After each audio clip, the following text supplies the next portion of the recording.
Ha? Bago kayo magpaandar sa lugar na to, alamin niyo muna kung sino may hawak. Kilala niyo ba ako?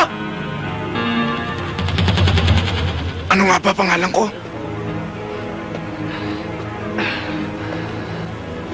Teryong Astig. Teryong Astig! Ngayon, siguro naman, sa dinami-dami ng tattoo ko sa katawan, alam nyo na kung gaano ako katagal sa loob bago ako tinawag na Astig! Wala ba? Ano tinitingin mo? Wala. Huh?